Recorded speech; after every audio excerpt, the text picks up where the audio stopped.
What if, despite the best of our intentions, despite all of our business-savvy, data-driven, technology-informed know-how, and all that the information age has put at our fingertips, we are nevertheless raising our children to succeed in a world that simply no longer exists? So this is the question that has led me to conclude that we've got some fundamentally important connections to make. But first, let me explain what it was that after 20 years in pediatrics and parenting led me to connect the dots. It was a couple years ago. I was attending a national conference and I had the chance to chat with a very highly accomplished fellow attendee who graciously offered me a signed copy of his book and casually added, "I'd love to know what you think of it." So I took him seriously and I read his book and I shared my thoughts, that it read like an insightful parenting book and that it particularly resonated with my own approach to the complicated task of raising productive children in the 21st century. Now, I realized that would be somewhat boring if it weren't for the part of the story that I left out, that the book's author was Silicon Valley visionary and LinkedIn co-founder Reid Hoffman, and his book, The Startup of You, it's pretty safe to assume has never and will never end up in the parenting section of any bookstore.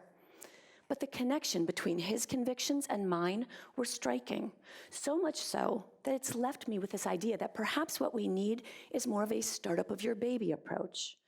Because while Reid and many others in the worlds of business, leadership, and innovation are actively identifying the 21st century toolkit of skills that we need to succeed, those of us in the business of raising children to be ready for life adults are the ones responsible for assembling this very same toolkit. We just work further upstream, and in some cases much further, as in as young as ages 0 to 5.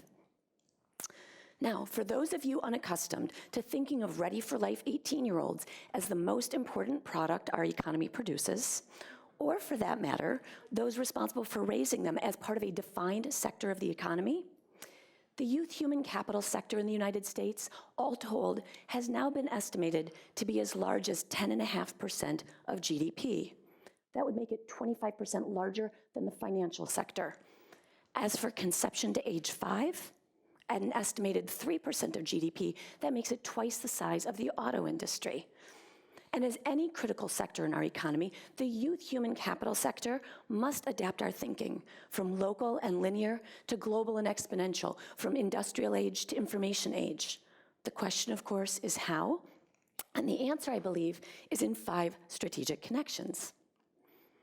First connection, connecting what we do now with what we want later. Now, as simple a concept as that may seem, I worry the two have become disconnected in such a pervasive way that we all but systematically head children in one direction and then wonder years later why they didn't end up headed in the other. Let me give you an example. The 5 Whys is an executive training program meant to help businesses better identify the root causes of problems by using an iterative question-asking technique that involves asking why 5 times. As a business owner, this makes good sense, but it always leaves me with another question. When is the last time you spent any time with a 2-year-old? Because if it's asking lots of questions that we're going to ultimately value, then perhaps we should spend less time in early childhood training the why out of them. Creativity serves as another good example. In a global survey of over 1,500 CEOs, creativity was identified as the most crucial factor for future success. Shifting from business to one of the most robust findings in social science, we know that intrinsic motivation is essential for creativity. And in contrast, extrinsic rewards all but kill it. Now explain to me, will P for M&Ms? Because this and all of the many other if you do this, then I will reward you approaches to raising children has become so commonplace that the mere suggestion of not offering rewards for everything from peeing in the potty to going to sleep runs the risk of being perceived as the Grinch who stole Christmas. And more importantly, it makes clear that our approach to raising children continues to be more transactional than transformational. The other thing we know about creativity, by the way, is that by definition, it requires out-of-the-box thinking. If it's out-of-the-box thinking that we want, then perhaps we should spend less time and money marketing to children what's inside the box and place more real value on open-ended creative play with a box. Consult any parenting magazine, book, or blog, and you'll find that what we also do a lot of in the earliest years has a whole lot to do with the day-to-day. All of the crying, clothing, car seats, and diapers. And while they are all very important, I fear that as a whole, they cause us to lose sight of our parenting big picture, to get lost in the short term and stuck in the parenting equivalent of living by quarterly earnings. Every time we bemoan the fact that babies don't come with an owner's manual, we're allowing the how and the what of parenthood to overshadow our why. Instead, what I suggest the parenting world and the youth human capital sector needs is a strategic plan. Because with 1,000 issues clamoring for precious hours in the day, committing time to planning for the future is admittedly not easy, but operating without a plan is harder. And this last thought, by the way, comes almost word for word from another highly unlikely parenting book. It's called Business Plans for Dummies. So that's the case for more strategically connecting what we do with what we want. Connection number 2, connecting the playroom to the boardroom, involves clarifying what it is we actually want for our children. To raise them to be happy, healthy, successful adults is as universal a mission statement as any. But from research that Gallup's given us, we can now identify more clearly 5 essential elements of well-being: career, financial, social, physical, and community. All important, but for now, let's just focus in on career success and the 21st century boardroom skills needed to achieve it. Now, I am aware that asking you to work backwards and make any sort of direct connection between, say, workforce development and preschool play is a bit like asking you to recite the alphabet backwards. But by applying new insights, it actually becomes very easy to work our way all the way back to the foundational ABCs of 21st century success and skill building. So let's start with Zig Ziglar's assertion that you don't build businesses, you build people who build businesses. Should lead us to ask, what kind of people do we want to build, and what sort of skills do we want them to have? Communication, collaboration, curiosity, critical thinking, questioning, adaptability, the ability to fail. Those of you in business will clearly recognize these critical skills as the key competencies needed in today's knowledge-based economy. But do you know who else is equally committed to fostering these critical skills? If you're thinking to yourself, middle school STEAM education teachers, you would be correct, but not thinking back far enough. Think about it. Use your words. Put your listening ears on. Take turns. Don't give up. Learn to play nice with others and in the same sandbox. These social emotional skills are preschool skills. And from my somewhat unique vantage point, straddling the worlds of business and early childhood, something particularly striking is happening. With calls to action like engage, don't pamper, and playing to win, it's becoming increasingly difficult to distinguish between the latest literature from Harvard Business Review, Google, or Gallup, and that from the American Academy of Pediatrics and the National Association for the Education of Young Children. If we truly want to strategically build our human capital pipeline, then we need to focus on foundational early skill building, because we know that young children don't just pick up these essential skills, they need to be fostered. And when it comes to how best to foster them, it's not rocket science, but it most certainly is brain science, which brings us to the purposeful connecting of neurons in the developing brain. Babies are born with about 100 million neurons that connect at a mind-expanding rate of 1,000 new neural connections per second. The result is that about 85% of brain growth is thought to occur in the first 5 years, with the basic circuitry for vision and hearing forming right after birth and followed later in the first year by language. As for the building blocks for the coveted 21st century toolkit, thinking, reasoning, communicating, the basic circuitry for these higher cognitive functions is largely in place by age 5. Like your LinkedIn profile, however, it is not simply a matter of he or she with the most connections wins. Rather, the developing brain is programmed to strengthen neural pathways that are put to good use while pruning away those that aren't. It is the strength of these early connections that really matters. So how do we strengthen them? Well, interestingly, much the same rules of engagement that we are now discovering apply to increasing workplace productivity also apply to raising productive children. Given the leadership role that mothers often play, it's not surprising they're occasionally referred to as the CEOs of their families. But given how much we now know about the importance of engagement in both the corporate and the family CEO jobs, I suggest perhaps we change the title to Chief Engagement Officer, and while we're at it, assign value a bit more equally. Because in practical terms, it's really all of the everyday back and forth interactions with babies that serves as the 21st century recipe for success, described by Harvard Center for Developing Child as serve and return. The key ingredient is caring, responsive adults. So to help give you an image of what I'm talking about, I want you to picture a young infant. He spontaneously smiles, you respond by smiling back, and keenly attuned to your reaction, he and his developing neurons take it as positive feedback, and before you know it, you now have the most eagerly anticipated developmental milestone of 4-month-olds, the social smile. Now think cooing. He coos, you coo, and this seemingly simple back and forth serve and return interaction is literally laying the social and neuronal groundwork for language and communication.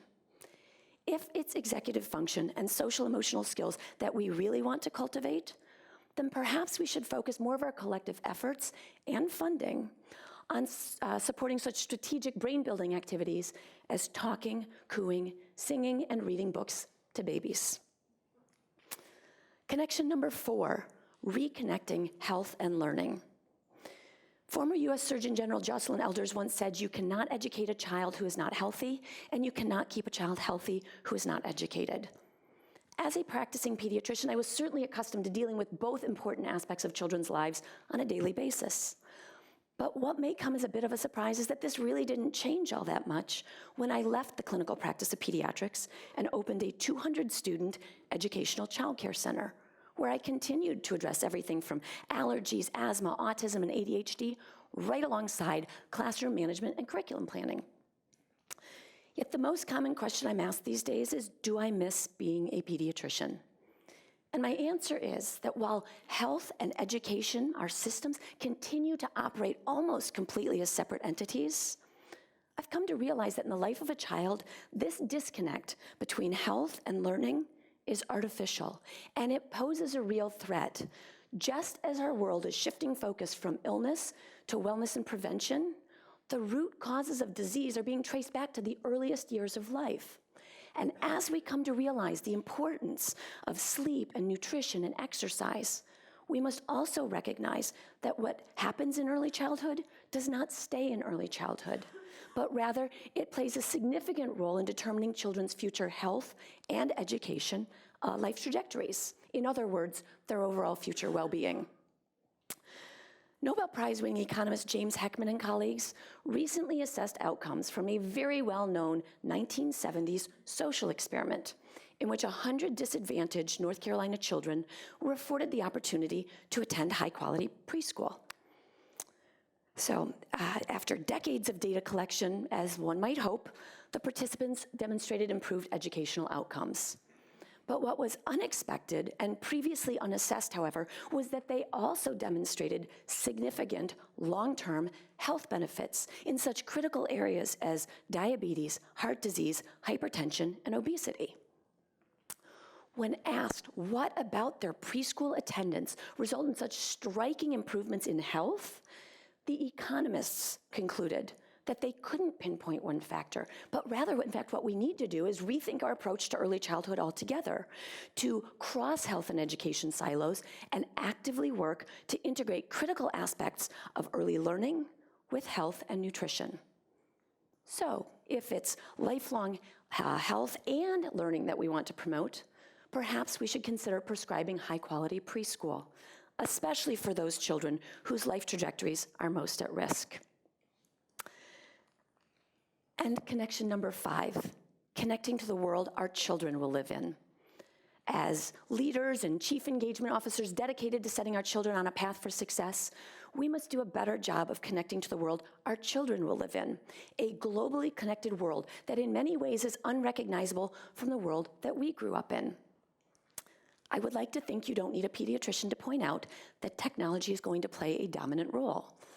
But how much, how early, and how best to introduce it has yet to be determined. And as we race to figure it out, there's a battle being waged between those who see technology's tremendous social and educational potential and those with very valid concerns about technology's virtual invasion of childhood. What is clear, in the words of Harvard media researcher Dr. Michael Rich, is that technology is now like the air our children breathe. Yes, it runs the risk of contamination, but it is here to stay, and our children's success will depend on it. As digital immigrants now responsible for raising a generation of digital natives, we owe it to our children to span this, or bridge this technology generational gap and help them to learn to use technology wisely. And speaking of gaps, our children are entering a world that is full of gaps that span from boardroom to playroom, from innovation, skills, and technology gaps to opportunity, education, and even word gaps. Making connections that will change children's lives must include closing these gaps. It has long been recognized that children spend the first years of life learning to read and the rest of their lives reading to learn. So it should not come as a surprise to know that the ability to read proficiently by third grade has been tied to everything from high school graduation and future economic success to a country's global competitiveness and national security. Would you like to know what is now thought to be predictive of third grade reading scores? 18-month vocabulary. Which brings us right back to the foundational importance of caring, responsive adults, purposeful connecting of neurons, and strategic 21st century skill building right from the very start, because 18 months really is too small to fail. Now, as hard as it may seem to believe this, it's not economics and data and technology that I'm passionate about. It's children. And what I know is that we owe it to our children to apply all of our business-savvy, data-driven, technology-informed know-how and all the information age has put at our fingertips, not to mention the social science, neuroscience, and economics, to providing all children with the strong foundation and the 21st century toolkit of skills we know how to assemble and we know they need to succeed. Thank you.